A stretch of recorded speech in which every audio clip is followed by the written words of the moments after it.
क़ाल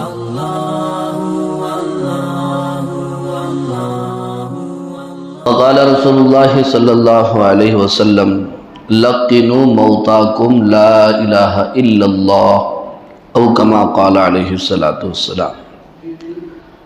बुजुर्ग और अज़ीज़ दोस्तों, गुज़िश्ता 3 या 4 जुम्मों में आप हज़रात के सामने पैदाइश के बाद के सुन्नत आमाल और काम बयान किए गए थे। अब जाहिर बात है, विलादत के बाद मौत है, पैदाइश के बाद मरना ही है। तो इसलिए दिल में ख़याल आया कि जब विलादत और पैदाइश के मसनून आमाल बयान किए गए तो लामहला मौत से मुतअल्लिक़ा मसनून आमाल को भी बयान कर देना चाहिए।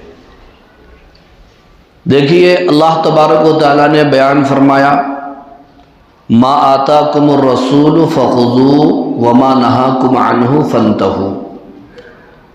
रसूल तुमको जो दें वो तुम ले लो, और रसूल जिन चीज़ों से तुम्हें रोक दें तुम रुक जाओ। और हमारी कामयाबी अल्लाह ताला के अहकाम में और हमारे नबी की सुन्नतों में और तरीक़ों में है। इसलिए बुजुर्गों और अजीज़ दोस्तों,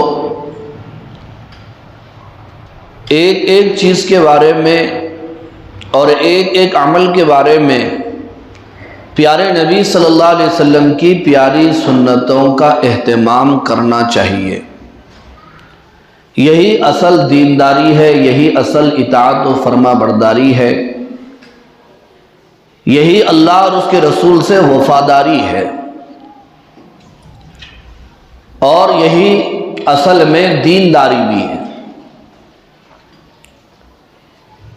जैसा कि आप सल्लल्लाहु अलैहि वसल्लम ने बयान फरमाया कि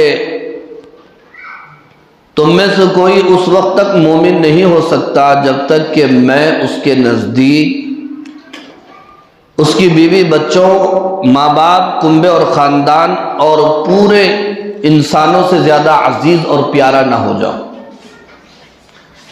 कि मोहम्मद से वफ़ा तूने तो हम तेरे हैं, ये जहां चीज़ है क्या लौहो कलम तेरे। इसलिए आप हज़रात के सामने गुज़िश्ता कई जुमाओं से इस बात का एहतमाम किया जा रहा है कि प्यारे नबी सल्लल्लाहु अलैहि वसल्लम की सुन्नतें हमारी ज़िंदगियों से मुताल्लिक़ बयान की जाएं, ताकि हम उन सुन्नतों का एहतमाम करें, बिदात, खराफात और रस्म व रिवाज से परहेज़ करें। शैतान भी बड़ा ख़तरनाक अज़ली अबदी दुश्मन है। कुरान ने कहा ना, इन्नहु लकुम अदुव्वुम मुबीन, शैतान तुम्हारा खुला दुश्मन है। उसने अल्लाह ताला से कहा है कि मैं इस आदम की वजह से जन्नत से निकाला गया हूँ, तो मैं इसे और इसकी औलाद को भी जन्नत में जाने नहीं दूंगा और अपने साथ जहन्नम में ले जाऊंगा। तो जब से दुनिया आबाद हुई और अल्लाह ताला ने इंसानों को भेजा, तब से इंसान और शैतान की जंग और दुश्मनी जारी है,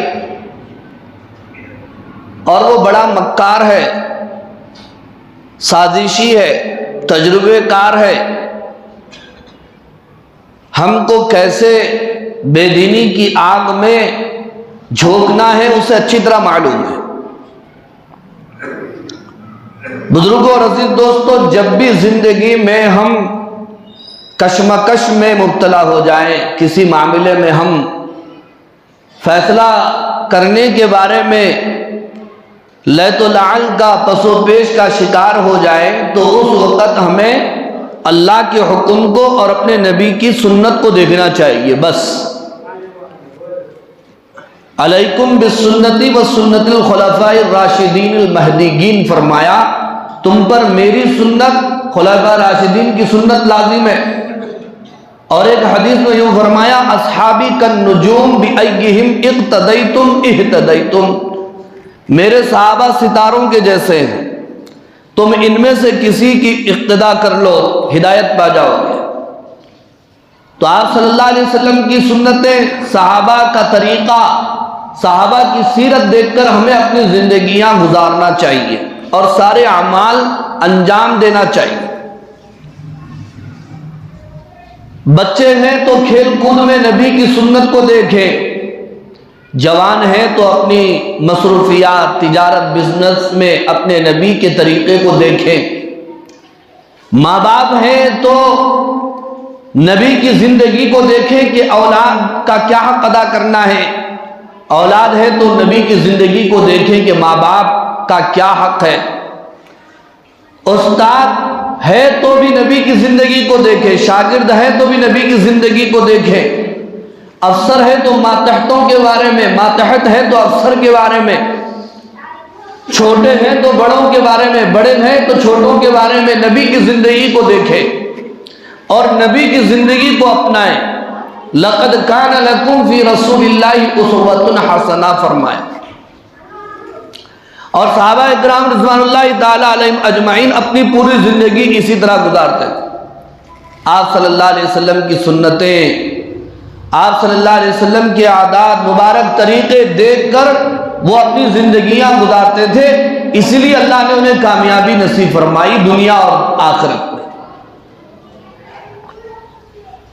तो विलादत के मसनून आमाल आपके सामने गुज़िश्ता तकरीबन 4 जुमाओं में बयान कर दिए गए थे। अब विलादत के बाद क्या है? वफात है, मौत है। अल्लज़ी खलक़ल मौत वल हयात लियब्लुवकुम अय्युकुम अहसनु अमला। अल्लाह ने मौत और हयात का सिलसिला हमारी आजमाइश के लिए चलाया ताकि कौन अच्छा अमल करके अल्लाह के दरबार में हाजिर होता है। बुजुर्गों और अजीज दोस्तों, जिस तरह विलादत के बाद नबी के मुबारक तरीकों को छोड़कर कई बिदअत और खुराफात में, रस्म व रिवाज में हम मुब्तला हो चुके हैं, जिसकी निशानदही गुज़िश्ता जुमों में कर दी गई और मसनून आमाल साफ साफ अल्फाज में बता दिए गए।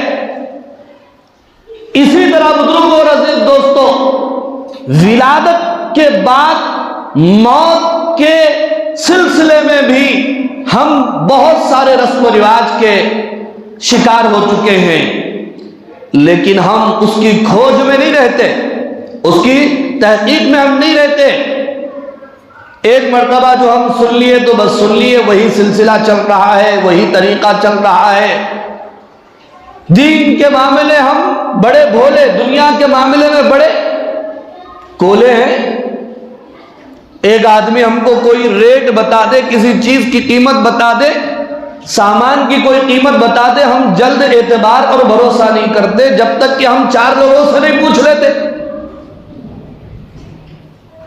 नहीं भाई, हमारे बाप दादा वही से रेट लगे थे, हम भी आज वही रेट लगेंगे, चलता भी नहीं और होता भी नहीं। क्यों भाई? दुनिया के मामले में हम सोच सोच कर कदम उठाते हैं, तो दीन के मामले में भी हमें सोच समझ कर कदम उठाना चाहिए, नहीं चाहिए? इसी तरह बुजुर्गों और अजीज दोस्तों, मौत के सिलसिले में भी हमारे नबी सल्लल्लाहु अलैहि वसल्लम ने हमें हिदायतें दी हैं, तरीके बताए हैं। सुन्नतें, हमारे नबी की मुबारक सुन्नतें अल्हम्दुलिल्लाह मौजूद हैं। मरना तो हर एक को है, मौत से किसको रुस्तगारी है? कई सिकंदर जमीन के अंदर, कई जमीन खा गई कैसे आसमां। हम जानते हैं कुल्लु नफ्सिन जायक़तुल मौत, हर नफ्स को मौत का मजा चखना है। और एक आयत में बयान फरमाया, ऐनमा तकूनु युदरिकुमुल मौत, तुम जहां कहीं रहो मौत तुम्हें दबोच लेगी। वलो कुंतुम फी बुरूजिन मुशय्यदा, चाहे मजबूत किलों में रहो, मौत तो आना है। और मुख्तसर से अल्लाह ने जिंदगी दी है। अल-कय्यिसु मन दाना नफ्सा व अमिला लिमा बअदल मौत। तुम में होशियार वो है जो अपने आप को पहचाने और मौत के बाद की जिंदगी के लिए तैयारी करे। अब आइए, मौत के सिलसिले में शरीयत ने, इस्लाम ने क्या हिदायतें दी हैं और हमारे नबी की मुबारक सुन्नतें क्या हैं, वो आपके सामने मैं इंशाअल्लाह तरतीबवार बयान करूंगा। थोड़ा सा तवज्जो के साथ समाअत फरमाइए। ये दीन की बातें हैं। जुमा के दिन एक तो शैतान गफलतों में डाल देता है, अल्लाह के घर में जल्द हाजिर होने नहीं देता, और अगर हाजिर हो भी गए तो दीन की बात, इस्लाम के अहकाम और खतीब की खिताबत, वाइज का वाज, मुकर्रिर का बयान सही सुनने नहीं देता। तो इसलिए गौर और फिक्र के साथ अमल करने की नीयत से, याद रखने की नीयत से, दूसरों तक पहुंचाने की नीयत से हम वाज़ बयान को सुने। इंशाअल्लाह इस फिक्र और तड़प की बुनियाद पर अल्लाह ताला की तरफ से तौफीक अमल हो। देखिए, हर आदमी को मरना है, तो मरने से पहले जो एक बात का हमें एहतमाम करना है, वो वसीयतनामा पहले से तैयार करके रखना है।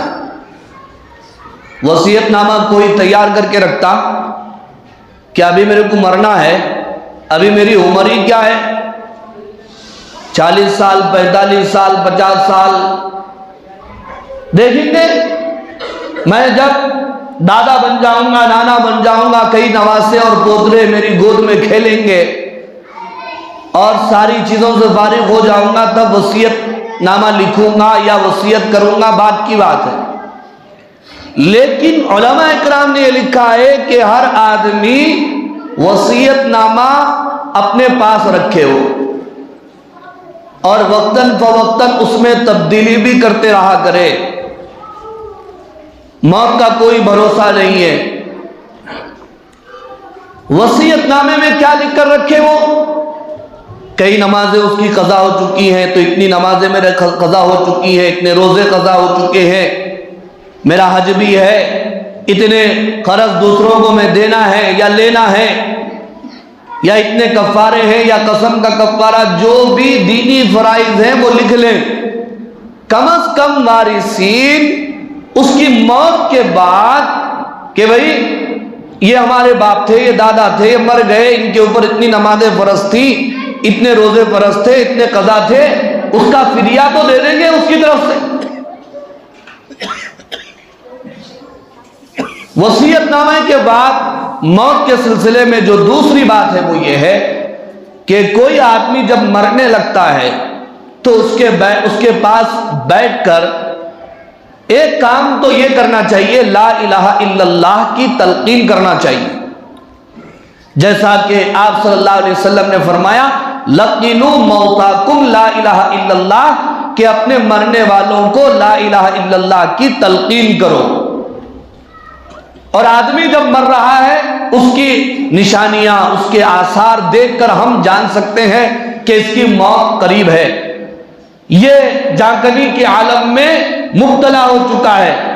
जब हमें मालूम हो रहा है कि अब ये मरने वाला है, उसकी निशानियां जाहिर हो रही हैं, तो हम करीब बैठकर ला इलाहा इल्लल्लाह की तलकीन किया करें। उसका सीधा और सादा तरीका यह है, आसपास बैठने वाले आहिस्ता से, जिससे मय्यत को, मरने वाले को सुनने में आ जाए, ला इलाहा इल्लल्लाह, ला इलाहा इल्लल्लाह, ला इलाहा इल्लल्लाह, कभी बीच में मुहम्मदुर रसूलुल्लाह, मुहम्मदुर रसूलुल्लाह कहा करें, या मरने वाले के पास बैठकर ऐसे काम करें जिससे उसे अल्लाह याद आ जाए, ऐसे काम करें जिससे उसको आखिरत याद आ जाए। जैसे आप वहां पर बैठ करके जन्नत का तज़किरा करें, अल्लाह ताला की नेमतों का तज़किरा करें, अल्लाह ताला की रहमत का तज़किरा करें, और यूं कहे कि भाई मरना तो हर एक को है, हम भी इसके साथ जाने वाले हैं, लेकिन असल चीज तो आखिरत है, अल्लाह ताला की रजा है, अल्लाह ताला की खुशी है, ये भी मौत की तलकीन में आ जाए। अगर मरने वाला आस पास के जिक्र करने वालों की बुनियाद पर, तलकीन की बुनियाद पर एक मर्तबा ला इलाहा इल्लल्लाह कह ले, तो फिर तलकीन करने वाले खामोश हो जाए। मरने वाले को हुक्म ना दे कि भाई ये तेरा आखिरी वक्त है, कलमा पढ़ ले। उलमाए किराम ने लिखा है मरने वाला बहुत खतरनाक तकलीफ में, सख्ती में मुब्तला होता है, बेचारा, उसे तकलीफ बहुत ज्यादा होती है। आप उस तकलीफ में ला इलाहा इल्लल्लाह पढ़ने का जुबान से हुक्म देंगे, तलकीन नहीं करेंगे, तो हो सकता है वो तकलीफ की वजह से यूं कहे मैं नहीं पढ़ता, तो नौज़ुबिल्लाह वो कलमे का इंकार हो जाएगा। इसलिए उसको पढ़ने का हुक्म ना दें, बल्कि उसके करीब बैठकर आप जिक्र करें, और वो एक मर्तबा ला इलाहा इल्लल्लाह कह दे तो फिर हम भी खामोश हो जाएं। अब जबरदस्ती करने की जरूरत नहीं है। अब उसके पास बैठकर कोई दुनिया की बात ना करें। वो जिससे ज्यादा मोहब्बत करता था अपनी जिंदगी में, उन चीजों को उसके सामने ना लाएं, इसलिए कि उसका दिल दुनिया में अटक जाएगा, आखिरत से बेखबर हो जाएगा। दुनिया की मोहब्बत लेकर वो दुनिया से जाएगा तो उसका ईमान बिल खैर कैसे होगा, उसका खातिमा बिल खैर कैसे होगा।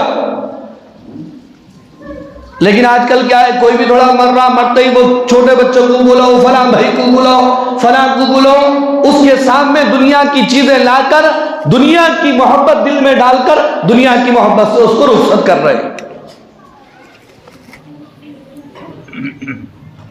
एक मर्तबा वो ला इलाहा इल्लल्लाह पढ़ लिया, बस खामोश हो जाएं, फिर दोबारा तलकीन ना करें। कब करें उसको तलकीन? वो एक मर्तबा जब ला इलाहा इल्लल्लाह पढ़ चुका है, फिर वो बात उसने नहीं किया, खामोश है वो, उसी में उसकी मौत हो गई, बस कलमे पर मौत उसकी हो गई, इसलिए कि उसने ला इलाहा इल्लल्लाह अदा कर लिया।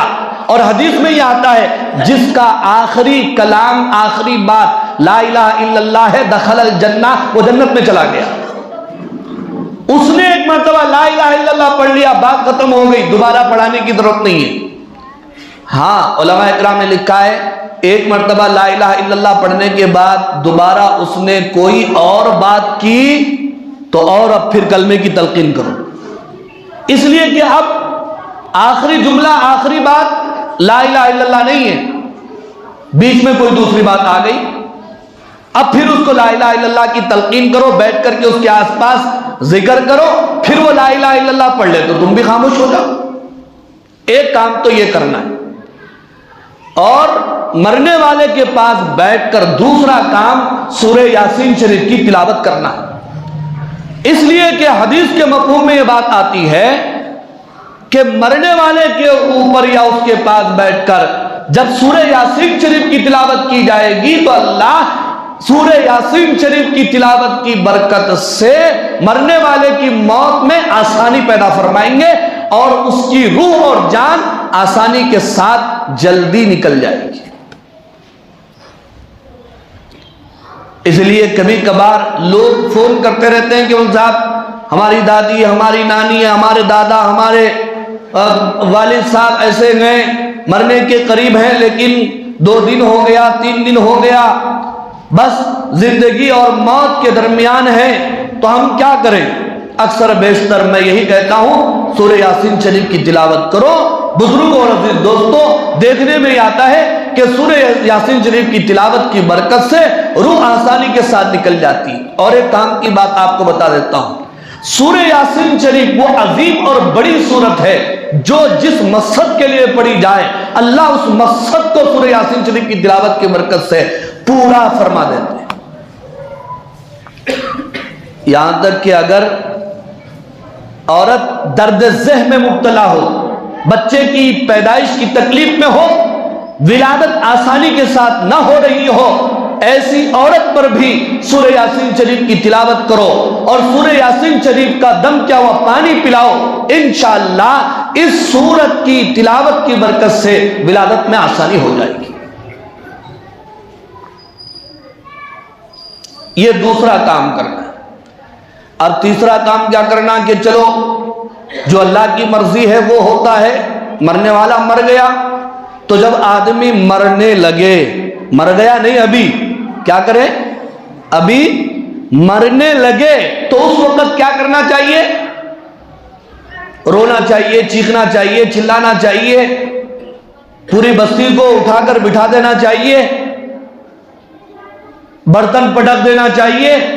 पहले जमाने में तो चूल्हे होते थे, लोग उससे भी खो देते थे और खिड़कियां तोड़ देते थे, दरवाजे तोड़ देते थे। ये नौहा है, ये बयाने करके रोना। हदीस में बुखारी शरीफ की रिवायत है, आप सल्लल्लाहु अलैहि वसल्लम ने बयान फरमाया, अल मय्यित युअज़्ज़बु, कि मय्यत को अजाब दिया जाता है, फिल कब्री, कब्र में, बिमा नीहा अलैहि औ कमा काल, जब उसके ऊपर नौहा किया जाता है, बयाने करके रोते हैं, तो ऐसी सूरत में मय्यत को मरने के बाद कब्र में अजाब होता है। रो सकते हैं लेकिन बयाने करके नहीं रोना, इसलिए कि रोना तो इंसान की फितरत में है, तकलीफ होगी तो रोगा इंसान, आंखें अश्कबार होंगी और कुछ रोना तो आएगा। रो सकते हैं, रोना भी चाहिए, इजहार गम होना चाहिए, इसमें कोई कबाहत नहीं, कोई बुराई नहीं, लेकिन बतकल्लुफ रोना, बयाने करके रोना, अब कौन होंगे, अब कहाँ होंगे, कैसे होंगे, अब्बा ऐसा बोलते थे, अब्बा वैसा बोलते थे, भला, ये बयाने नहीं, इस पर भी गुनाह है, मय्यत को अजाब होता है। क्या हम चाहते हैं कि हमारा मरने वाला कब्र में इस हाल में रहे कि हमारे नौहा की वजह से, हमारे बयाने करके रोने की वजह से कब्र में उसको अजाब हो? बहरहाल जब आदमी मरने लगे तो उस वक्त उसको किस तरह लिटाए? देखिए, लिटाने का तरीका यह है कि उसका सर किबले की तरफ कर दिया जाए। और सर किबले की तरफ कैसे होगा? सर किबले की तरफ करने के लिए आपको मरने वाले के पैर किबले की तरफ करना पड़ेगा। यानी आप मरने वाले को चित लिटा दीजिए और उसके पैर किबले की तरफ कर दीजिए, उसके सर के नीचे कोई ऊंची चीज लगा दीजिए, जैसे तकिया है वगैरह, जो भी लगा दीजिए। तो ऐसी सूरत में उसका सर किधर होगा? किबले की तरफ हो जाएगा। जब उसकी रूह निकल जाए तो अब मय्यत को किबले की तरफ मत लिटाइए, अब उसको सीधा कर दीजिए। सीधा करने से पहले उसके पैर किबले की तरफ से हटाने से पहले और भी जरूरी काम करना है। वो काम ये करना है, जब उसकी रूह निकल गई, जान चली गई, उसकी नाक का बांसा पलट गया, उसके पैर ढीले पड़ गए, सांस उखड़ गई, तो समझ लो कि वो मर चुका है। तो क्या करें हम? सबसे पहले आहिस्ता से उसकी आंखें बंद कर दें और ये दुआ पढ़ें, बिस्मिल्लाहि व अला मिल्लति रसूलिल्लाह। आंखें बंद कर दें और एक कपड़ा लेकर के उसके जबड़े और सर मिला करके बांध दे, ताकि उसका मुंह खुला ना रहे। फिर उसके बाद उसके हाथ सीधा कर दे, उसके पैर भी बिल्कुल सीधा कर दे और दोनों पैरों के दोनों अंगूठों को एक कपड़े से बांध दे, एक चिंदी से बांध दे, ताकि उसकी आज़ा बिल्कुल सही हो जाए। इसलिए कि बुजुर्ग और दोस्तों, आदमी जब मरता है तो गर्मा गर्मी में अगर आप उसको सीधा कर दिए तो सीधा हो जाता है, थोड़ी देर के बाद आप सीधा करने जाएंगे तो फिर मुर्दा सीधा नहीं होता। हमने उसके आज़ा सही नहीं किए, मुंह खुला है, तो आप कब्र में गए तक मुंह खुला, हाथ टेढ़ा रहा तो कब्र में गए तक हाथ टेढ़ा रहे, पैर बिंगा है, कब्र में गए तक पैर बिंगा रहता। तो इसलिए उसको फौरन गर्मा गर्मी में सही कर दो उसको। फिर अगर कोई वजनी चीज उसके पेट पर रखना चाहो तो बेहतर है रख दो, ताकि पेट ज्यादा ना फूले। फिर उसके बाद क्या करना चाहिए? अगर घर में कोई तख्त है, चारपाई है, पलंग है, सहूलत है उसकी, तो बेहतर यह है कि वो पलंग अगर पाक नहीं है तो उसको पाक साफ कर दो, 3 मरतबा उस पलंग को धूनी दे दो, फिर मय्यत को उसके ऊपर लिटा करके जिस तरीके से कहा गया उसी तरीके से लिटा दे, उसके ऊपर जो है चादर उड़ा दे। ये काम करना है। फिर वहां पर पूरा आखिर तक मय्यत के करीब में आपको खुशबू जलाना है। अब खुशबू जलाने में चाहे तो आप ऊद जलाएं, चाहे अगरबत्ती लगाएं, लेकिन धूनी देना चाहिए। अगर मय्यत के पास नापाक लोग हैं, कोई नापाक मर्द है, नापाक औरत है, तो वहां से फौरन हट जाना चाहिए। मय्यत के पास सिर्फ पाक लोग ही बैठ सकते हैं, उसके कमरे में सिर्फ वो जहां पर है पाक लोग ही रहे, नापाक लोग वहां से हट जाए। यहां तक कि अगर मय्यत के लिए ईसाले सवाब के लिए कोई चीज आपको पढ़ना हो, जैसे कुरान मजीद पढ़ना है, जिक्र करना है, तो उलमा इकराम ने बयान फरमाया, बुजुर्गों और अजीज दोस्तों, मय्यत चूंकि नापाक है, नापाक जगहों में कुरान मजीद की तिलावत नहीं की जा सकती है। तिलावत आपको करना है तो मय्यत से हटकर दूर जगह पर जाकर कुरान मजीद की आप तिलावत करें, मय्यत के इसाले सवाब के लिए। यह इस्लामी तरीका है, ये सुन्नत तरीका है। जब आपने ये काम कर दिया तो उसके बाद फौरन मय्यत के जो अजीज वो अकारिब हैं, रिश्तेदार हैं, पड़ोस हैं, दोस्त अहबाब हैं, जल्दी से इत्तला कर दे। फिर उसके लिए उसके बाद गोरो कफन का, कब्र का इंतजाम करे, कफन का इंतजाम करे, और ये जल्द अज जल्द कर दे, इसलिए कि आप सल्लल्लाहु अलैहि वसल्लम का हुक्म है, नबी का हुक्म है, हम नबी के गुलाम हैं। आपकी सुन्नतें मैं एहतमाम के साथ इसलिए बयान करना चाह रहा हूं या कर रहा हूं कि ये खरापात खत्म हो जाए और नबी ने जो दीन हमको पेश किया है वो दीन आ जाए, और उसी में अल्लाह ने हमारी कामयाबी रखी है। उलमा इकराम ने लिखा है कि इतना जल्दी करना चाहिए, अगर कोई जुमा के दिन मर गया तो भी फरमाते हैं उलमा इकराम मुफ्तियान इज़ाम के नबी के हुक्म से बात मालूम होती है, हदीस से बात मालूम होती है, जुमा का भी इंतजार मत करो, उससे पहले भी अगर तुम मय्यत को दफन कर सकते हो आसानी के साथ तो दफन कर दो। नहीं साहब, जुमा है, मजमुआ ज्यादा रहता, और जितने लोग ज्यादा रहेंगे वो उतना ही जो है मय्यत के नेक होने की अलामत है। तो ये बोल बोल के, बुला बुला के जमा करने में नहीं है। हम जो सुन्नत तरीके पे चल रहे हैं उसी में लोग मिन जानिबिल्लाह जमा हो जाएं तो समझ लो कि ये मय्यत बड़ी नेक है।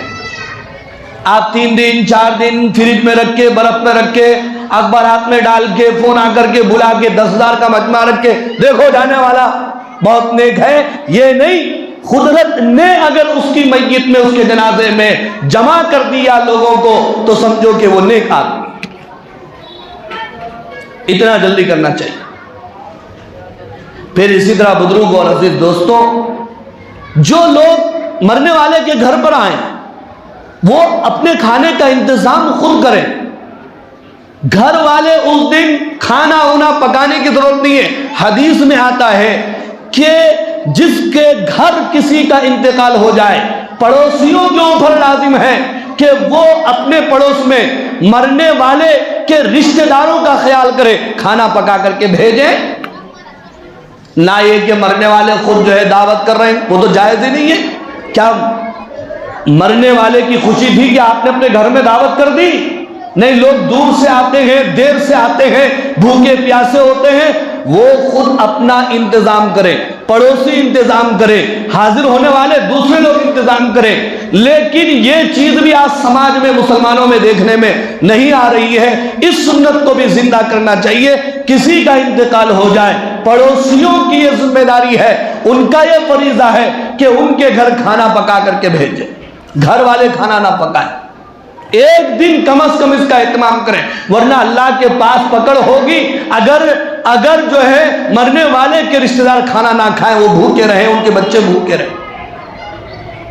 अच्छा, पका के भी भिजो बोले तो कैसा खाना भिजाना? सीधा सादा। इसके वास्ते पहले क्या करते थे? उबाला खाना दही दो भिजा देते थे। अरे ऐसी परेशानी है भाई, मैं एक मय्यत में गया, खाना खाओ खाना खाओ, कोई भी नहीं दिख रहे, बच्चे भी नहीं दिख रहे, उनके कहाँ है भाई? मेरे को भी दवा के भूख लग रही, इधर उधर देखे खाना का, हमसे पहले बच्चे बैठ के जो तहारी खा रहे। अरे ये तहारी कहाँ से आ गई? नहीं, लोग बना के भेजे, तो वो भेजने वालों को भी समझ नहीं, खाने वालों को भी समझ नहीं, सीधा सादा खाना भेजो, सीधा सादा खाना खाओ, इसलिए कि मरने वाले का गम तो तकलीफ तो होना चाहिए, ये उसका हक है। अभी तो खून सफेद नहीं हुआ ना, अभी तो थोड़ा वाइट है ना खून, उसका गम तो होना चाहिए ना। और गम कितने दिन होना चाहिए? 3 दिन। कितने दिन? सिर्फ 3 दिन। अब लोग पूछते हैं बाबा मर के 1 साल हो गया, मौलवी साहब ईद आ गई, नहीं कपड़े पहन सकती, नहीं पहन सकती। वो बीच में पेलियास हो गया, ईद कुछ पूछता हूं, परेशान मुफ्तियों को ईद कुछ कर रहे हैं, फिर बीच में नहीं पहन लेना, वो कहता शादी में। तो देखिए 3 दिन आप खुशी के कामों से दूर रहिए, उसके बाद आपके लिए जो भी खुशी का गम है सारे काम आप कर सकते हैं, खुशी गम के। अच्छा, ये कारोबार करना ना खुशी में है ना गम में है, ये तो अकले हलाल है। दूसरे दिन भी आप जा सकते हैं, नहीं दुकान को ताला डालना जरूरी है, ऐसा कुछ भी नहीं है। ये तो अकले हलाल है, जो आपका फरीदा है, आप जा सकते हैं। लेकिन खुशी और गम की जो जहां तक बात है, खुशी की चीजों की, वो जो है 3 दिन है। हाँ, औरतों के लिए हुक्म है, शौहर अगर मर जाए 3 दिन से काम नहीं चलेगा। कुरान मजीद में ये हुक्म है, 4 महीने 10 दिन अपने मरने वाले शौहर के लिए बेवा खातून को सोग करना फर्ज है, फर्ज है, फर्ज है। नहीं 40 दिन हो गए ना, हम बाहर निकल सकते हैं अब नए कपड़े पहन के? नहीं, औरत ना खुशबू लगा सकती है, ना बनाओ श्रृंगार कर सकती है, ना नए कपड़े पहन सकती है, ना खुशी के कामों में जा सकती है, हत्ता कि अपने घर से बाहर भी कदम नहीं निकाल सकती। मगर ये कि वो बीमार हो जाए तो डॉक्टर के पास जा सकती है। अगर उसको कोई खिलाने पिलाने वाला न हो तो फिर वो काम काज के लिए भी बाहर कदम रख सकती है। यहां तक कि जिस घर में शौहर का इंतकाल हुआ, उसी घर में 4 महीने 10 दिन बेवा औरत को इद्दत गुजारना लाजिम है। वो घर को भी बदल नहीं सकती, मगर ये कि वो मजबूर हो तो किसी मुफ्ती से रुजू हो, वो मुफ्ती हालात जो है देख करके गुंजाइश निकाले, तब वो बात अलग है। लेकिन मसला तो यही है। बहरहाल बुजुर्गों और अजीज दोस्तों, चूंकि वक्त हो चुका है, इस तरह के और भी सुन्नत अमाल है। मय्यत को गुस्ल देना है और नमाज